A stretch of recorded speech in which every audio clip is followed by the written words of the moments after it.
네, 하나님께서 오늘 우리에게 주시는 말씀을 함께 보도록 하겠습니다. 고린도전서 10장 1절부터 13절입니다. 신약 274쪽이 되겠습니다. 고린도전서 10장 1절부터 13절 말씀입니다. 네, 함께 하나님 말씀을 받들어 읽겠습니다. 형제들아, 나는 너희가 알지 못하기를 원하지 아니하노니 우리 조상들이 다 구름 아래에 있고 바다 가운데로 지나며 모세에게 속하여 다 구름과 바다에서 세례를 받고 다 같은 신령한 음식을 먹으며 다 같은 신령한 음료를 마셨으니 이는 그들을 따르는 신령한 반석으로부터 마셨음에 그 반석은 곧 그리스도시라. 그러나 그들의 다수를 하나님이 기뻐하지 아니하셨으므로 그들이 광야에서 멸망을 받았느니라. 이러한 일은 우리의 본보기가 되어 우리로 하여금 그들이 악을 즐겨한 것 같이 즐겨하는 자가 되지 않게 하려 함이니 그들 가운데 어떤 사람들과 같이 너희는 우상 숭배하는 자가 되지 말라. 기록된 바 백성이 앉아서 먹고 마시며 일어나서 뛰논다 함과 같으니라. 그들 중에 어떤 사람들이 음행하다가 하루에 23,000명이 죽었나니 우리는 그들과 같이 음행하지 말자. 그들 가운데 어떤 사람들이 주를 시험하다가 뱀에게 멸망하였나니 우리는 그들과 같이 시험하지 말자. 그들 가운데 어떤 사람들이 원망하다가 멸망시키는 자에게 멸망하였나니 너희는 그들과 같이 원망하지 말라. 그들에게 일어난 이런 일은 본보기가 되고 또한 말세를 만난 우리를 깨우치기 위하여 기록되었느니라. 그런즉 선줄로 생각하는 자는 넘어질까 조심하라. 사람이 감당할 시험 밖에는 너희가 당한 것이 없나니 오직 하나님은 미쁘사 너희가 감당하지 못할 시험당함을 허락하지 아니하시고 시험당할 즈음에 또한 피할 길을 내사 너희로 능히 감당하게 하시느니라. 아멘. 옆구리가 굉장히 이렇게 통증이 오시는 분이 있어요. 네, 갈비뼈 쪽인데 통증이 있는 분이 있습니다. 누구실까요? 갈비뼈에 통증이 있는 분, 갈비뼈에 통증 느끼시는 분, 옆구리 쪽에. 갈비뼈라고 말할 수 없는데 갈비뼈로 이렇게 표현하는 것은 이런 말씀이었습니다. 뼈 중에 뼈요, 살 중에 살이로다 라고 하는 말씀이 있는데 이로 인한 고통, 이것이 좀 심한 분이 계셔요. 네, 어쨌든 제가 그분을 위해서 잠시 기도하겠습니다. 그리고 여러분의 그 어깨 통증 있는 분 하나님께서 이렇게 만지고 계십니다. 네. 함께 기도하겠습니다. 살아계신 하나님 아버지 감사합니다. 주님께서 오늘 이 시간에도 우리에게 얼마나 놀라운 은혜와 사랑을 베풀어 주시는지 깨달을 수 있도록 늘 함께 하시니 감사합니다. 야훼 라파 하나님께서 우리를 위해서 채찍 맞도록 우리 주님 내어주셨는데 저가 채찍에 맞음으로 우리가 나음을 얻었도다 하였습니다. 우리의 마음의 상처와 육체의 질병, 여호와를 경외하는 자에게 치료하는 광선을 발해 주셔서 온전케 하신 하나님을 만나게 하옵소서. 이 시간 어깨의 통증은 깨끗이 사라질지어다. 성령께서 치유의 영을 기름 부으소서. 온전하게 회복될지어다. 아버지, 또한 마음과 또 삶이 아버지 하나님 우리의 삶을 짓누르고 또 고통스러울 때가 있게 하는데 주님, 관계로 인해서 오는 아픔과 고통 속에서 하나님께서 자유를 허락하시고 또 하나님의 놀라운 은혜를 부어주셔서 하나님이 주시는 평강을 온전히 누리게 하여 주옵소서. 모든 문제를 주님 앞에 내어 맡기고 주님께서 직접 만지시고 치유하시고 또 보호하시고 도우시는 그 섭리와 은총을 온전히 누리는 우리 모두 되게 하여 주옵소서. 이 시간에도 다시 한번 성령께서 진리의 말씀 가운데로 우리를 인도해 주시길 원합니다. 예수님 이름으로 기도드립니다. 아멘. 네, 오늘 이 시대를 말세라 그럽니다. 말세. 아이고, 말세야. 진짜 세상 보면 볼수록 말세야. 이런 표현들을 흔히 하기도 하죠. 오늘 이 본문 살펴보면서 우리가 생각하는 것은 이 창세기를 뛰어넘어서 출애굽기, 레위기, 민수기, 신명기 이 5권을 모세 오경이라 그러잖아요. 근데 이 모세 오경 가운데 4권이 무려 광야에 관한 이야기요, 광야에서 기록된 말씀들입니다. 또 이 광야에서 좋은 일만 기록한 것이 아니라 참 아픈 사건들도 기록하고 있어요. 왜 광야 생활을 모세가 낱낱이 이렇게 자세하게 기록하고 또 반복해서 기록해서 우리에게 알려주고 있을까? 그것은 사도 바울이 깨달았던 것처럼 오늘 본문 11절에 뭐라고 말하는가? 같이 읽어봅시다. 그들에게 일어난 이런 일은 본보기가 되고 또한 말세를 만난 우리를 깨우치기 위하여 기록되었느니라. 예, 이게 우리가 가지고 있는 개정 성경인데, 과거 개역 성경 한번 보겠습니다. 시작. 저에게 당한 이런 일이 거울이 되고 또한 말세를 만난 우리의 경계로 기록하였느니라. 공동 번역 성경입니다. 시작. 그들이 이런 일들을 당함으로써 다른 사람들에게는 경고가 되었으며 그것이 기록에 남아서 이제 세상의 종말을 눈앞에 둔 우리에게 교훈이 되었습니다. 이런 것을 생각해 보면 굉장히 중요한 교훈이 이 광야 생활에 기록된 내용이라는 것이고, 이 광야 생활의 기록을 압축해서 오늘 표현해 주고 있는 것이 우리가 읽은 본문의 말씀입니다.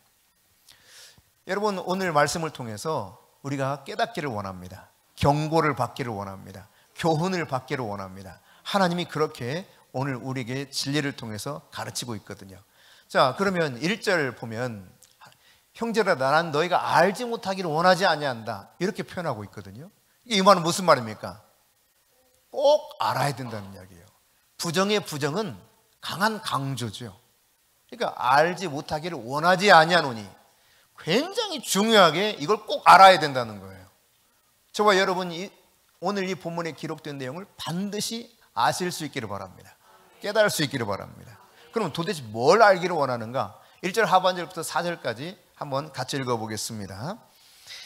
우리 조상들이 다 구름 아래 있고 바닷 가운데로 지나며 모세에게 속하여 다 구름과 바다에서 세례를 받고 다 같은 신령한 음식을 먹으며 다 같은 신령한 음료를 마셨으니 이는 그들을 따르는 신령한 반석으로부터 마셨음에 그 반석은 곧 그리스도시라. 이 사실을 알라고 그랬는데 크게 두 가지입니다. 모두가 구름 아래에 있었다는 거예요.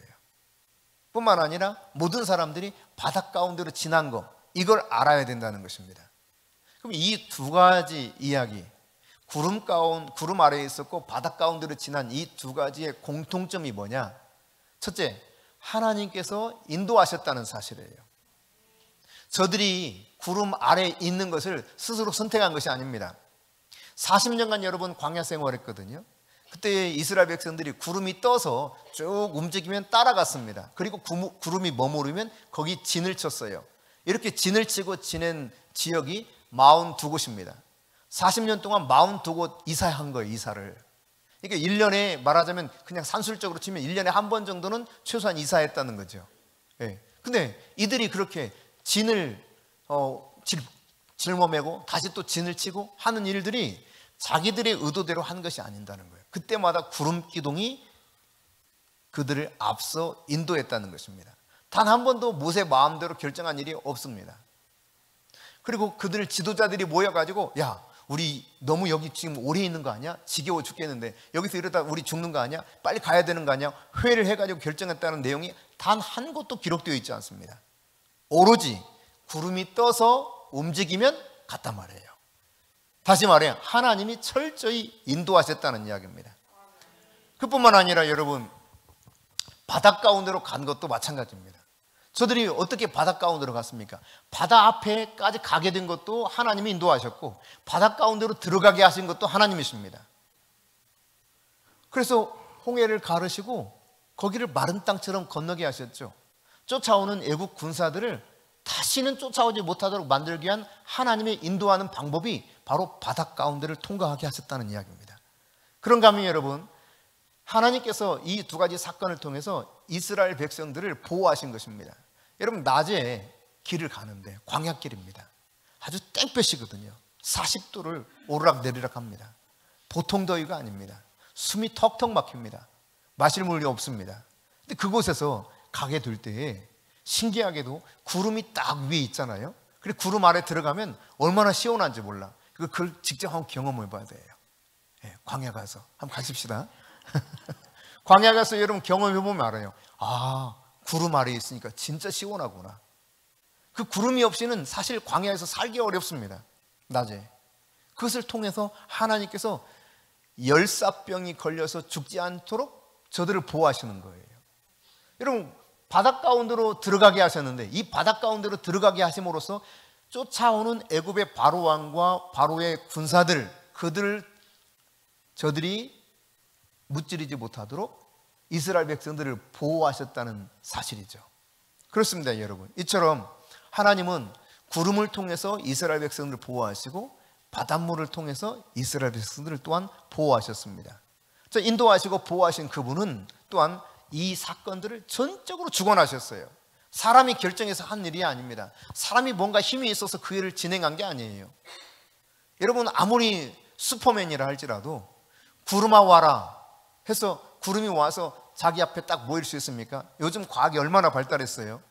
정말 놀라운 시대에 우리 살고 있는 겁니다. 사실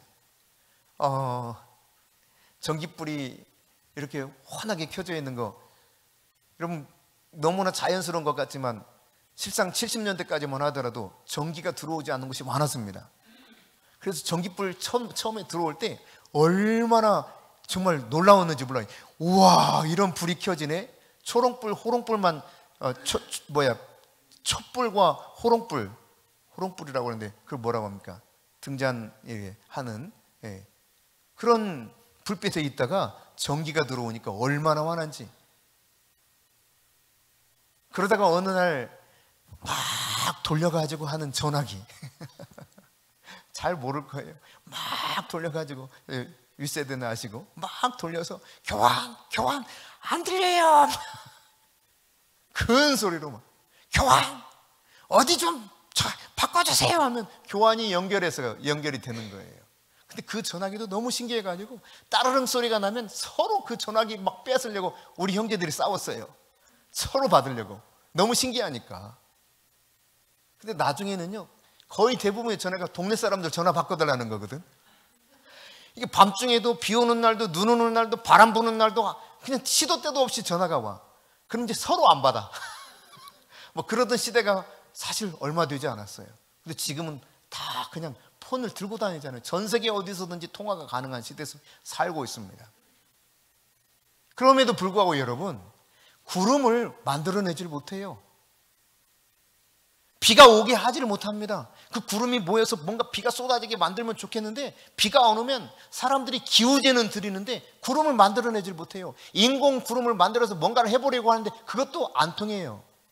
그런데 하나님께서 이스라엘 백성들을 구름을 통해서 인도하시고 보호하시는 가운데 전적으로 그분이 이 모든 일을 주관하셨다는 사실이에요. 여러분, 바다를 누가 가를 수가 있겠습니까? 세상에 그건 불가능한 일입니다. 그런데 그냥 지팡이를 내어 밀어요. 하나님 말씀처럼. 그랬더니 바다가 갈라지지 않습니까? 이 일을 하나님이 하신 것입니다. 하나님이 전적인 그분의 능력으로 주권을 행사하셔서 그분이 하신 일이란 말이에요. 못하실 일이 없는 그분의 능력이 바로 이렇게 낮과 밤에 그리고 갈라지는 그 바닷속을 향해서 하나님이 어떻게 통치하시고 다스리는가를 보여주고 있단 말이죠. 여러분, 애굽에서 종노릇 했습니다. 그 애굽에서 종노릇 하는 사람들이 구원받았습니다. 출애굽한 것은 바로 구원받았다는 이야기죠.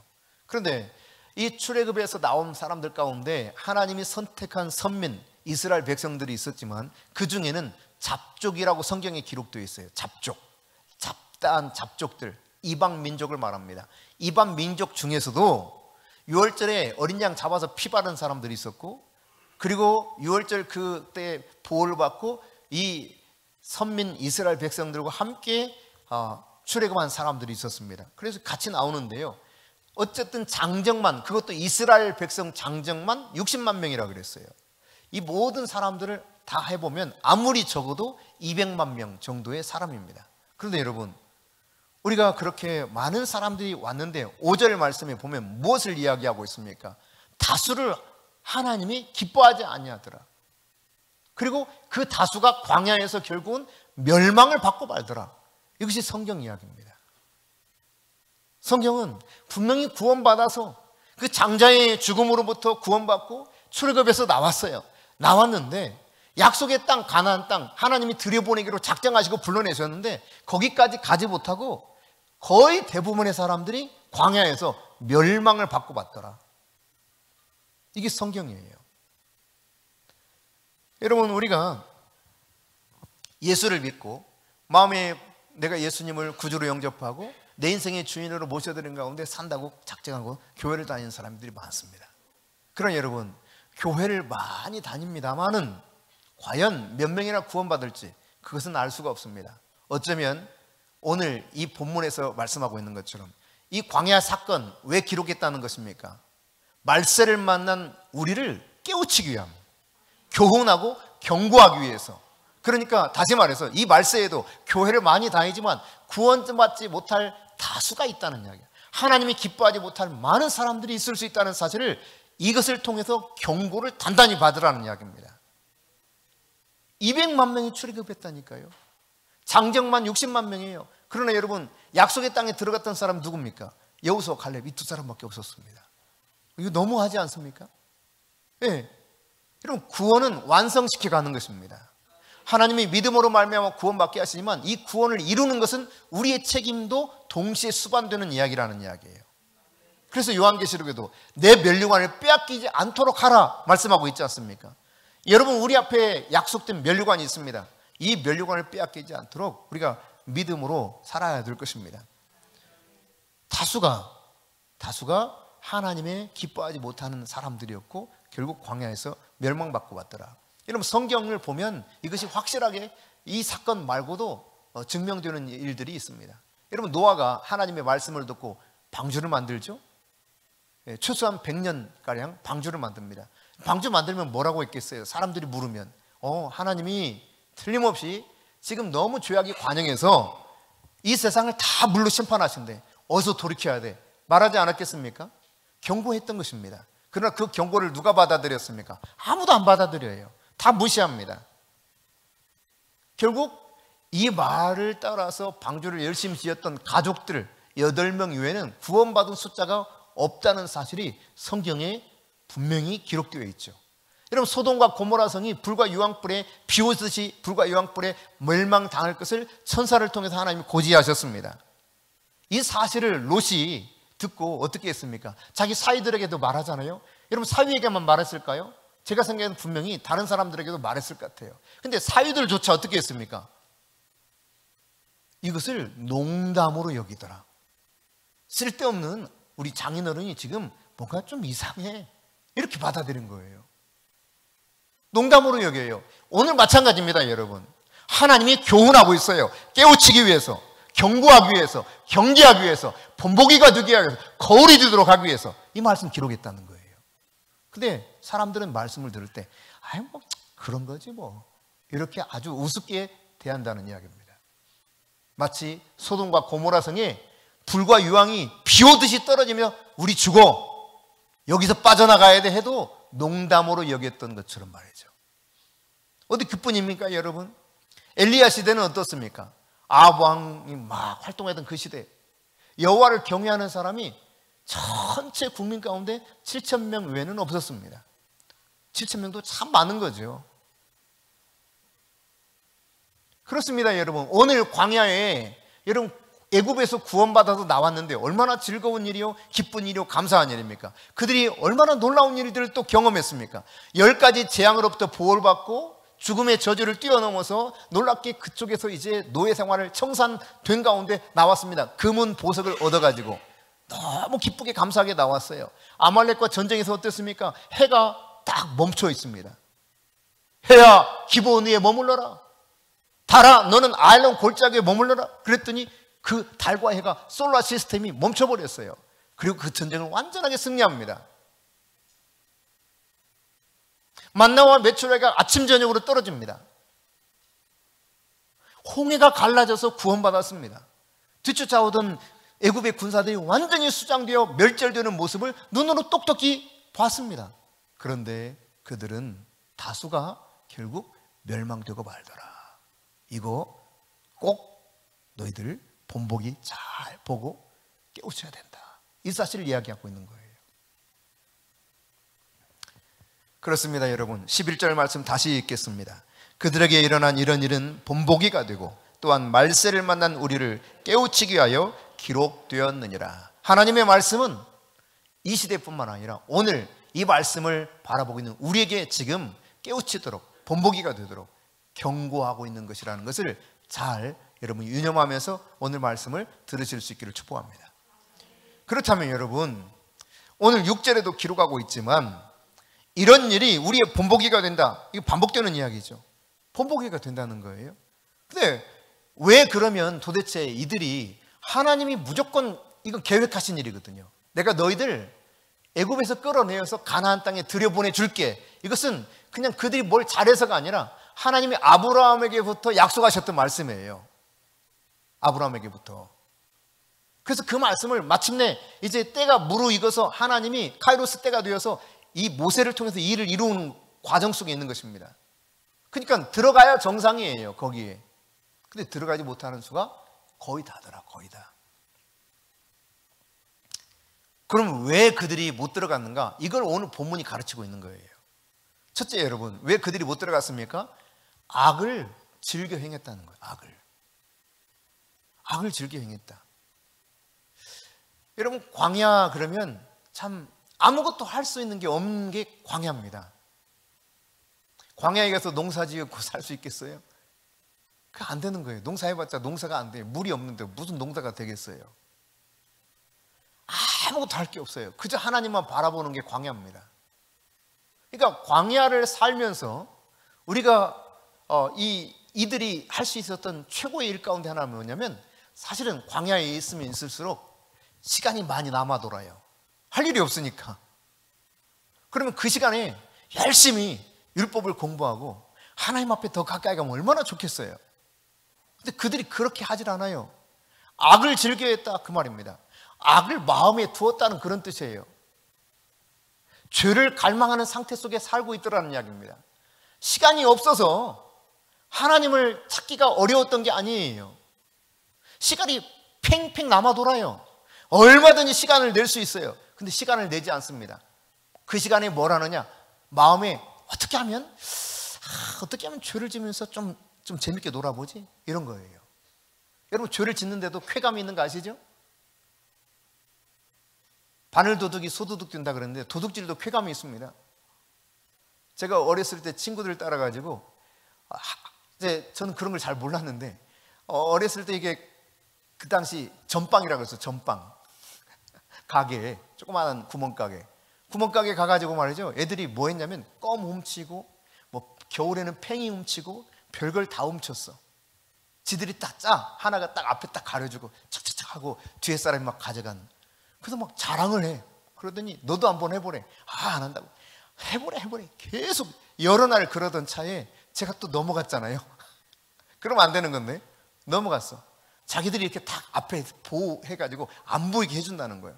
설레발 치면서 앞에서 막 이 주인 아저씨가 막 하더라도 막 정신 사납게 해가지고 할 테니까 해보라 이거예요. 얼마나 막 이 가슴이 뛰던지 가슴이 막 콩닥콩닥콩닥해요. 그럼에도 불구하고 이 꾀임에 넘어가가지고 제가 껌을 한 통 이렇게 쓱 했거든요.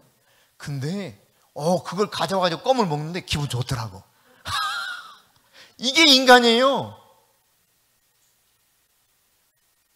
도둑질에도 쾌감이 있다니까.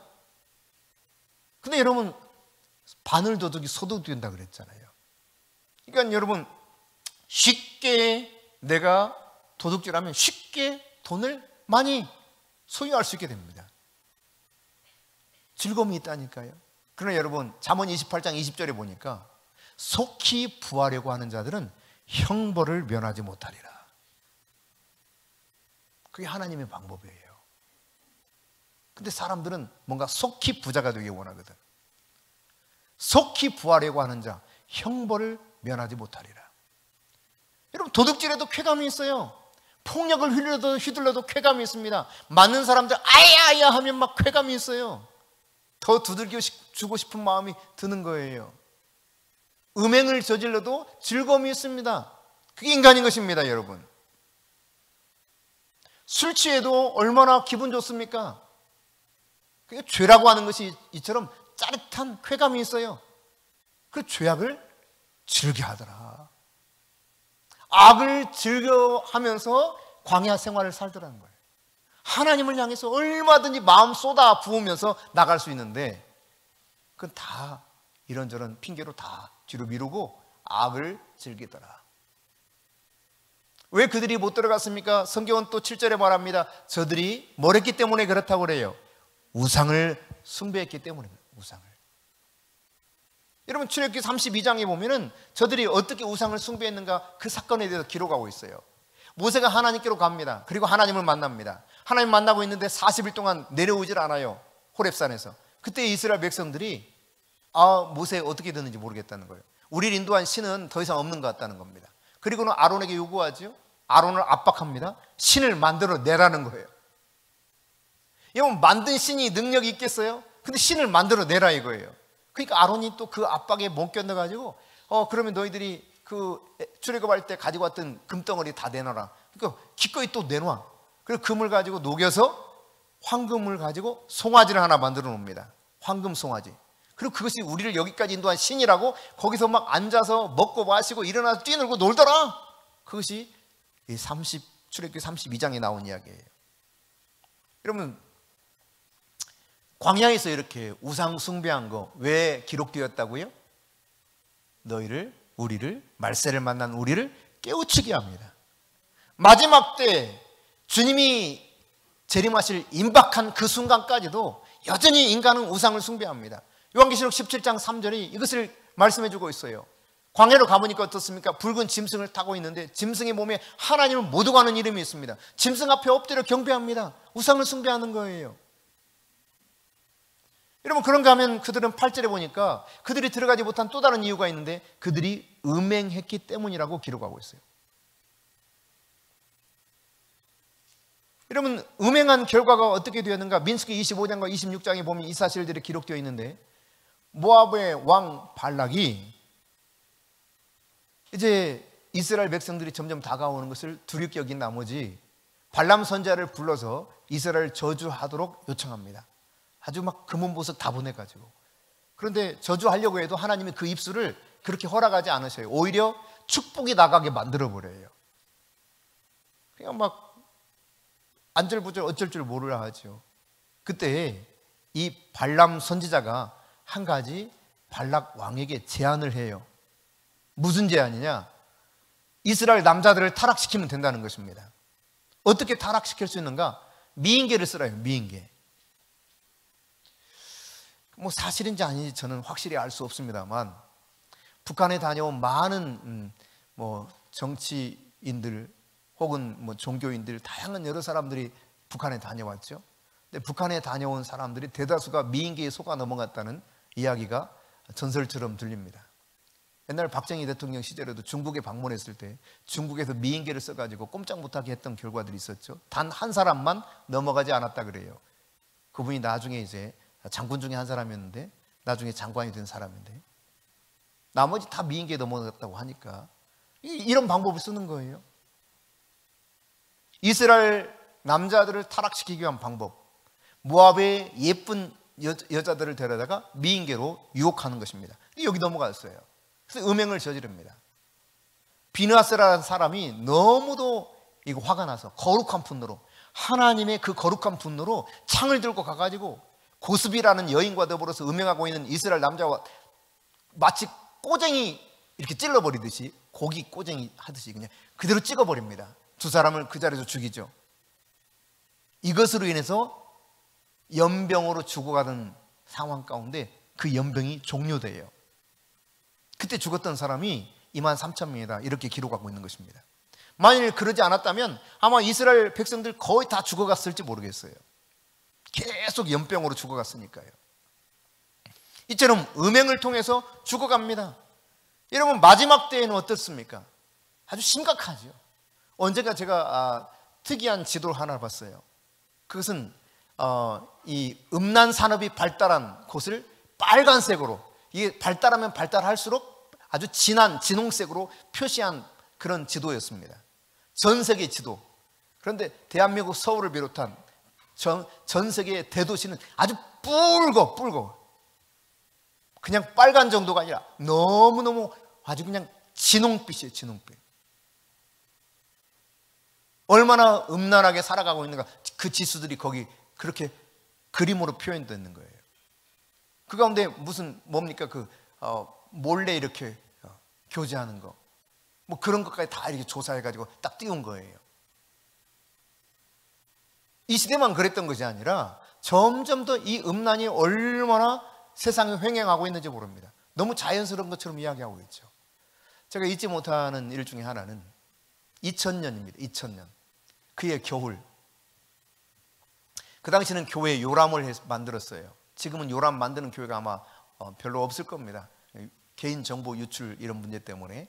근데 그때는 요람을 만들었거든요. 그래서 요람 작업을 하는데 이제 교정 보러 갔어요. 교정을 한참 보다가, 우리 교역자들이 교정을 보다가 점심 먹으러 인쇄소 밑에 있는 식당을 내려가서 밥을 시켜서 먹고 있습니다. 저쪽 한쪽에서는 한 여성들 4-5명이 같이 밥상에 둘러앉아 밥을 먹더라고요. 근데 뭐 여자들 만나면 뭐 시끄럽잖아요. 뭐 시끄러워요. 근데 그 소리가 다 들리죠. 뭐 테이블 가까운데. 근데 너 일요일 날 뭐 했어? 교회 갔다 왔어. 뭐 하면서 이야기하는데 대체로 이제 거기 반반 정도 섞여 있는 거예요. 교회 다니는 사람, 안 다니는 사람. 근데 이야기의 주제는 뭐냐? 나 오늘 그 남자하고 골프 치러 갔다 왔다. 그러니까 애인 자랑하는 거예요. 애인 자랑. 그러면서 한 사람을 향해서 말합니다. 너는 아직도 애인도 없냐? 제가 그때 충격을 받았어요.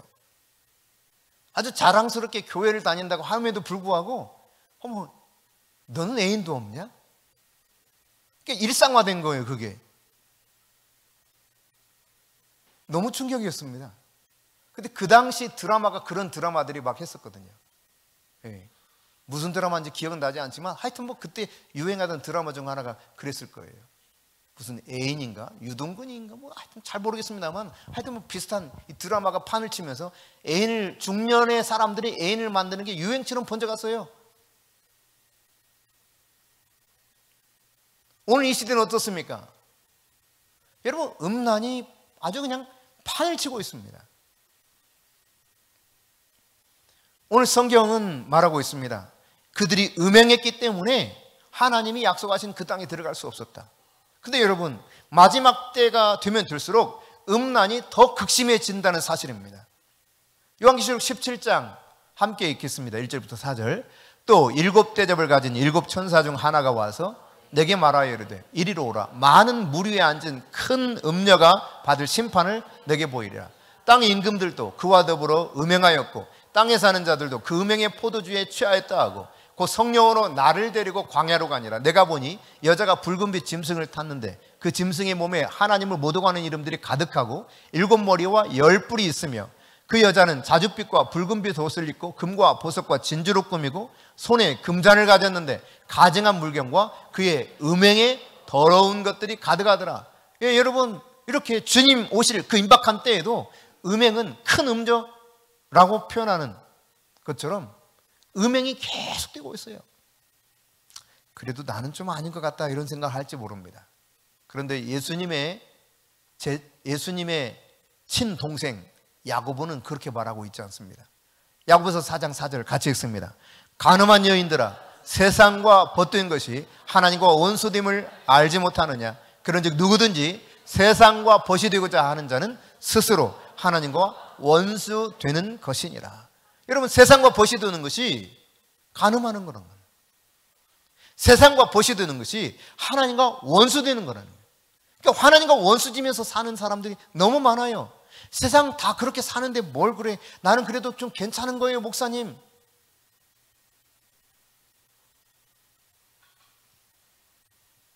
여러분, 잘 생각해야 돼요.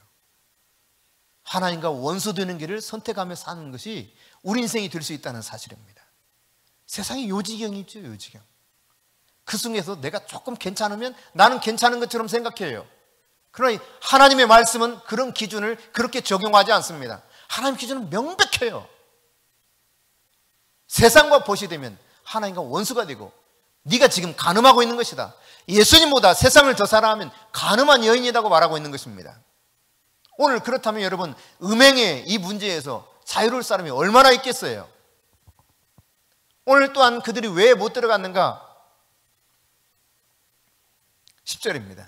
그들이 결국은 못 들어간 이유 한 가지를 더 제시하고 있습니다. 그들이 주를 시험하다가 뱀에 물려 멸망했다. 9절 말씀이에요. 시험하다가 뱀에 물려 멸망했다. 여러분, 하나님을 시험한다고 하는 것은 하나님을 의심하는 것입니다. 그러니까 하나님이 광야로 계속 인도하시잖아요. 그런데 이것이 하루 이틀 아니고 1년 2년 아니고 지금 세월이 자꾸 흘러가요. 그러다 보니까 마음속에 어떤 생각이 드냐면 우리 이렇게 해서 광야에서 다 죽이려고 하시는 거 아니야? 이런 생각하더란 이야기예요. 하나님의 의도가 우리 이렇게 질질 끌고 다니면서 이 광야에서 다 죽이려고 하는 거 아니야? 이런 의심을 해요. 불신앙이죠. 믿지 못하는 거예요. 하나님을 시험하는 것입니다. 하나님을 의심하는 거예요. 여러분, 광야는 물이 없습니다. 물이 없기 때문에 이 물 없는 곳에서 사는 것은 참 어려운 일입니다. 물은 생명 같은 것이 바로 이 광야 아니겠습니까? 근데 광야에서 물이 없어요. 그러니까 아무래도 우리를 이 광야에서 죽일 모양이시다. 하나님을 믿지 못하고 하나님을 시험하다가 어떻게 됐다는 겁니까?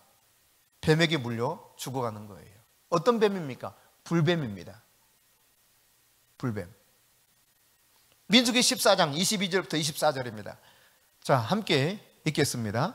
내 영광과 애굽과 광야에서 행한 내 이적을 보고서도 이같이 10번이나 나를 시험하고 내 목소리를 청종하지 아니한 그 사람들은 내가 그들의 조상들에게 맹세한 땅을 결단코 보지 못할 것이요 또 나를 멸시하는 사람은 한 사람도 그것을 보지 못하리라. 그러나 내 종 갈렙은 그 마음이 그들과 달라서 나를 온전히 따랐은즉 그가 갔던 땅으로 내가 그를 인도하여 드리니 그의 자손이 그 땅을 차지하리라.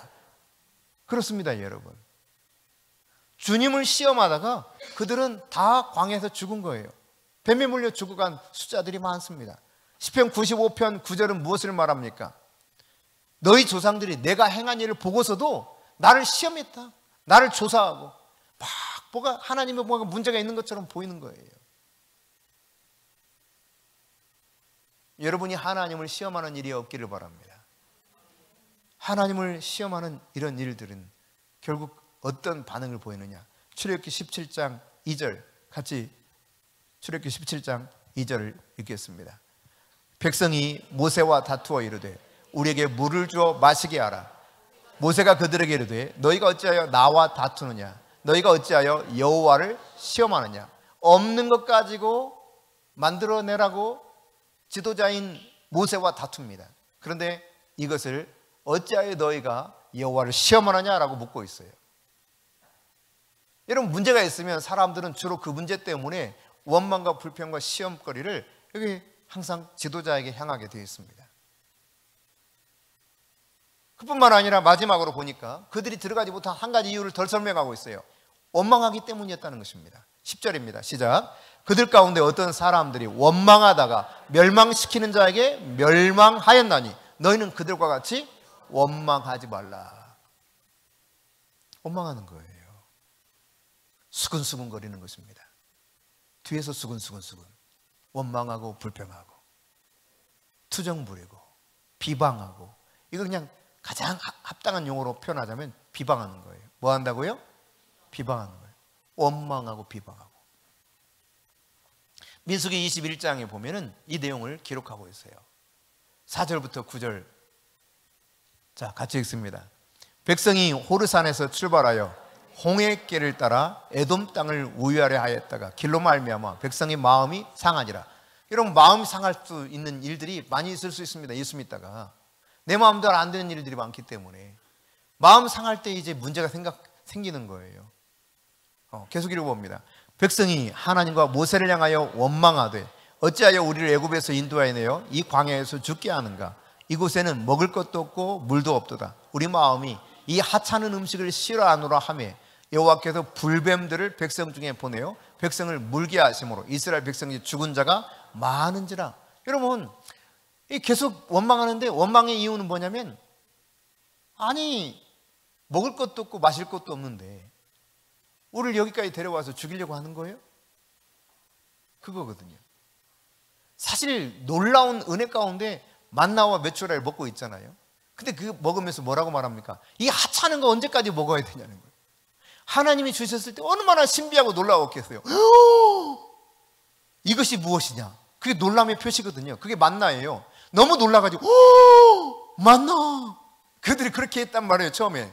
근데 나중에는 뭐라고 해요? 아, 진짜 이거 먹으라고. 맨날 이 하찮은 것만 먹으라고. 이렇게 바뀌더라는 거예요. 한번 해보세요.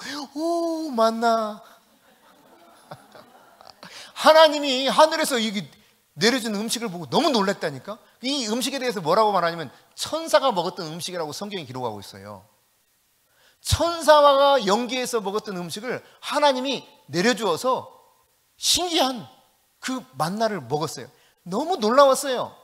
마치 아담 같아요. 내 뼈 중에 뼈, 내 살 중에 살이로다. 그랬다가 어떻게 해요?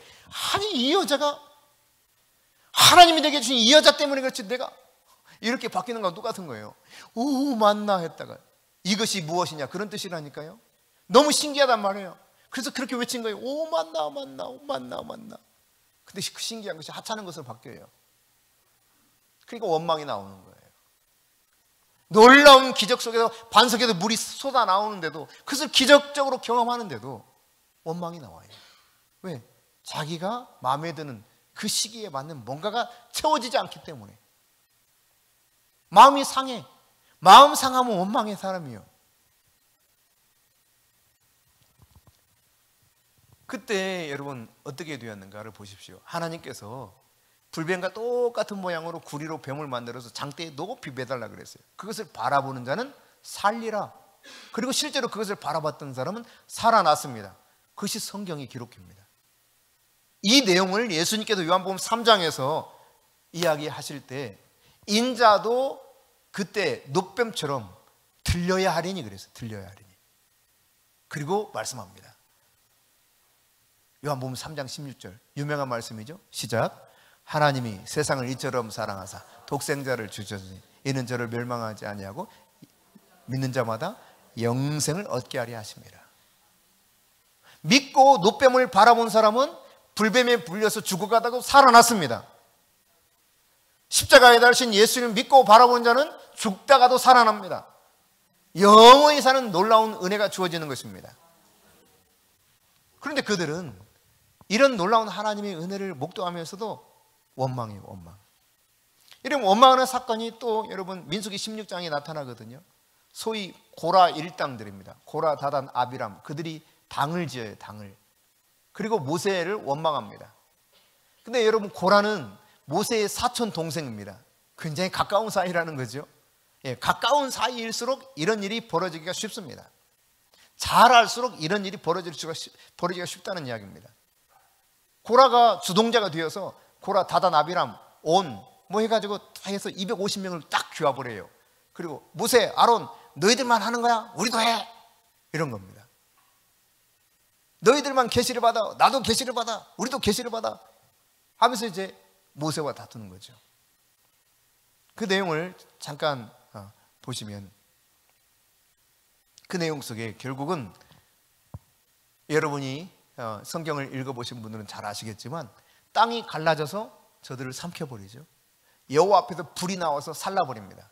결국 이 불과 갈라진 땅이 삼켜서 250명이 완전히 다 멸망당하는 모습을 이 민수기 16장에서 보여주고 있어요.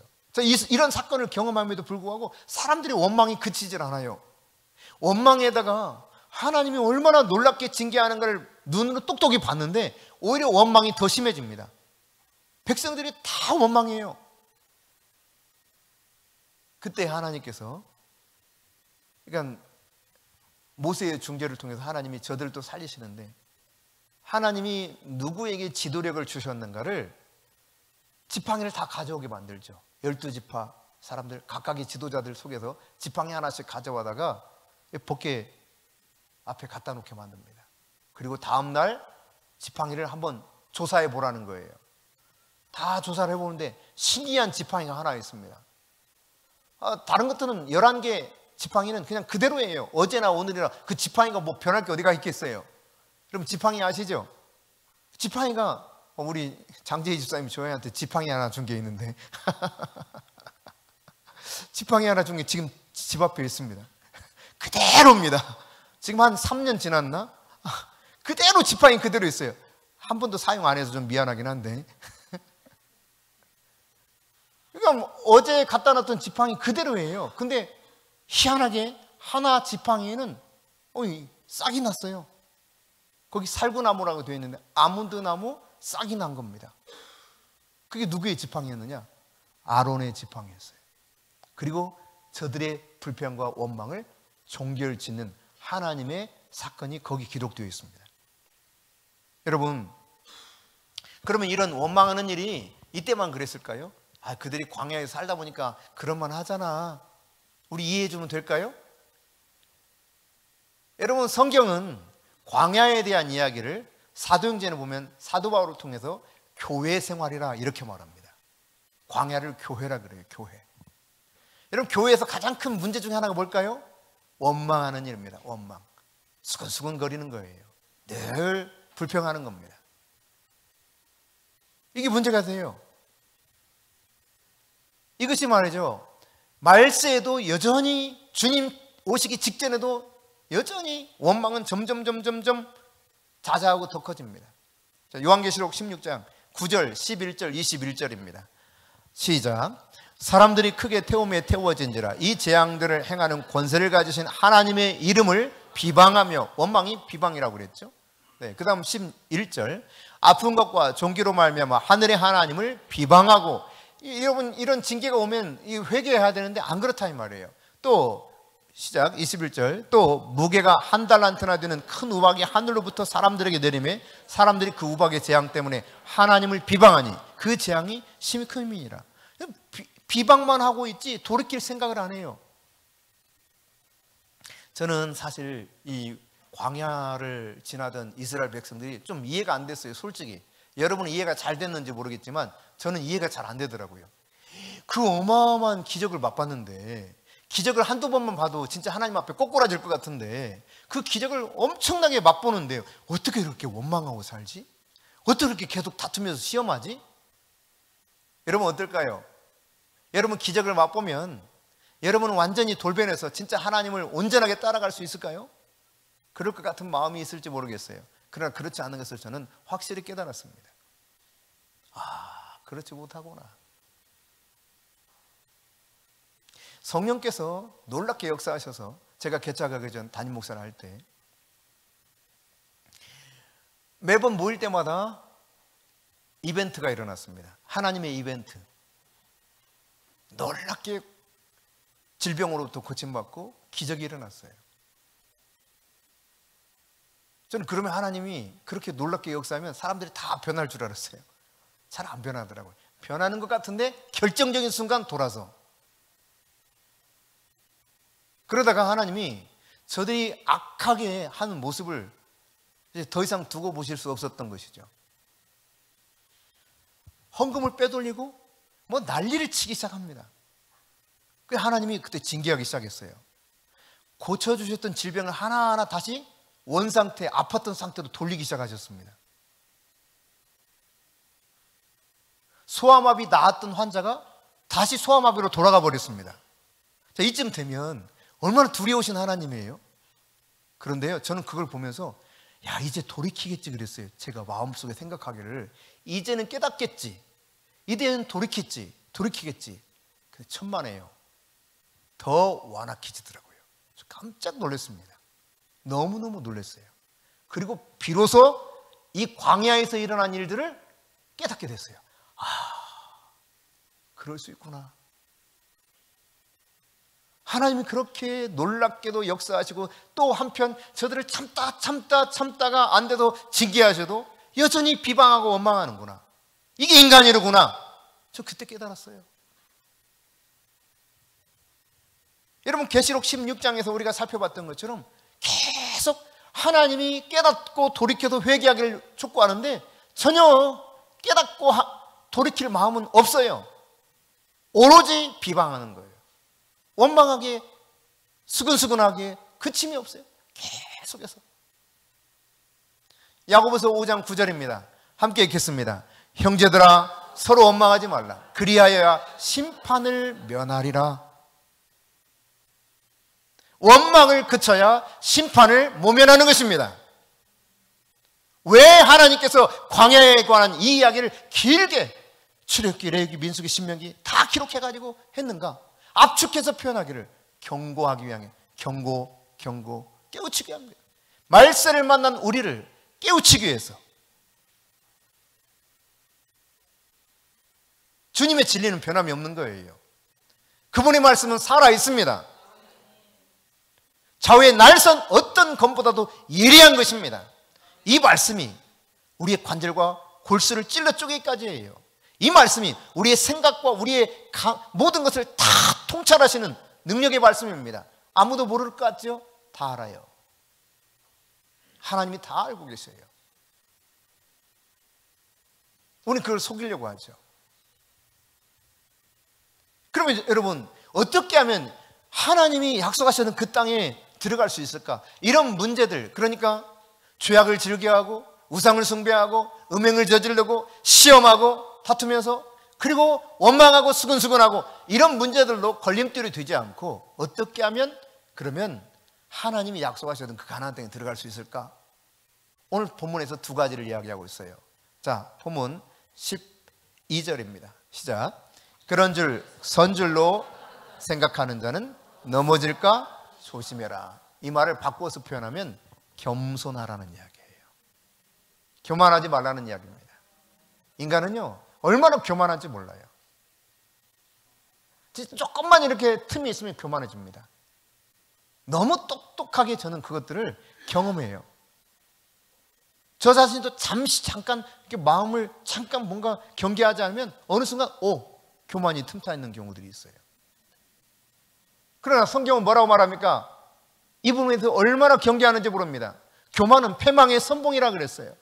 거만한 마음은 넘어짐의 앞잠이라 그랬습니다. 그럼에도 불구하고 사람들이 교만해져요. 선절로 생각하는 자 넘어질까 조심하라. 서로 원망하지 말라. 그리하여 심판을 면하리라. 여러분, 원망하는 것은 참 쉽습니다. 수근수근하는 것, 비방하는 것은 너무너무 쉽게 할 수 있어요. 근데 이거 심판을 면하려면 여기서 끝을 내야 돼요. 네, 그게 하나님의 말씀입니다.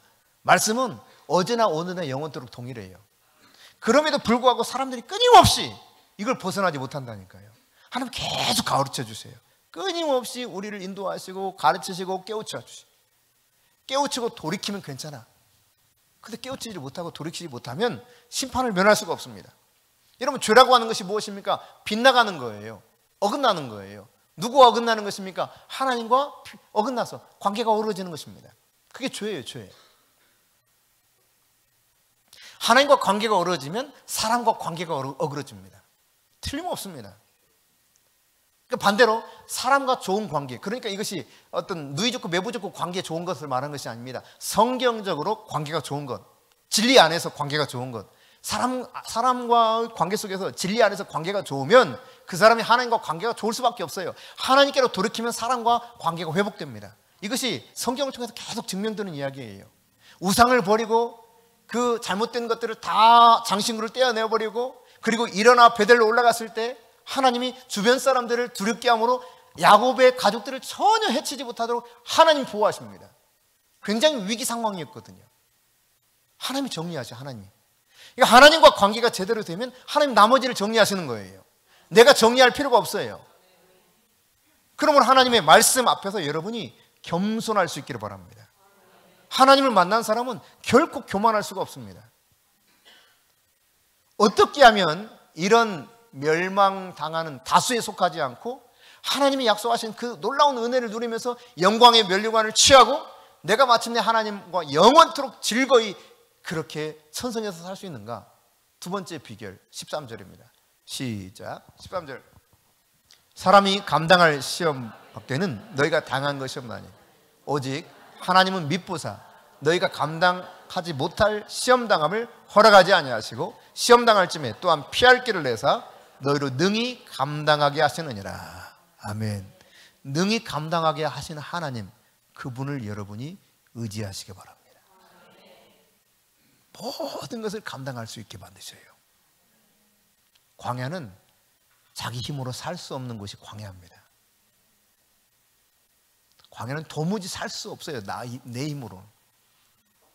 광야 그러면 첫째, 늘 하나님만 바라보고 절대적으로 하나님을 의존할 수밖에 없는 그곳이 광야예요. 인생은 사실 광야거든요. 근데 사람들이 다른 것을 의지하려고 해요.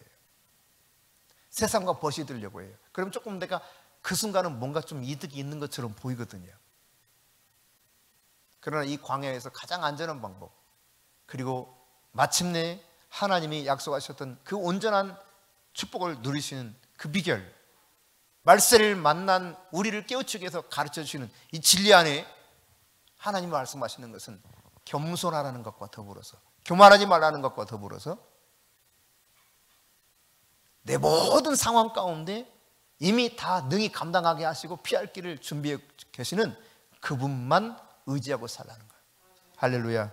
우리 모두가 그렇게 겸손한 가운데 하나님만 의지해서 죄악을 즐겨하지 않을 뿐만 아니라 우상 숭배에 빠지지 아니하고 음행에 빠지지 아니하고 주를 시험하거나 원망하지 않는 가운데 하나님이 약속하신 모든 은혜를 온전히 누리며 안식을 경험할 수 있는 우리 모두가 될 수 있기를 바랍니다.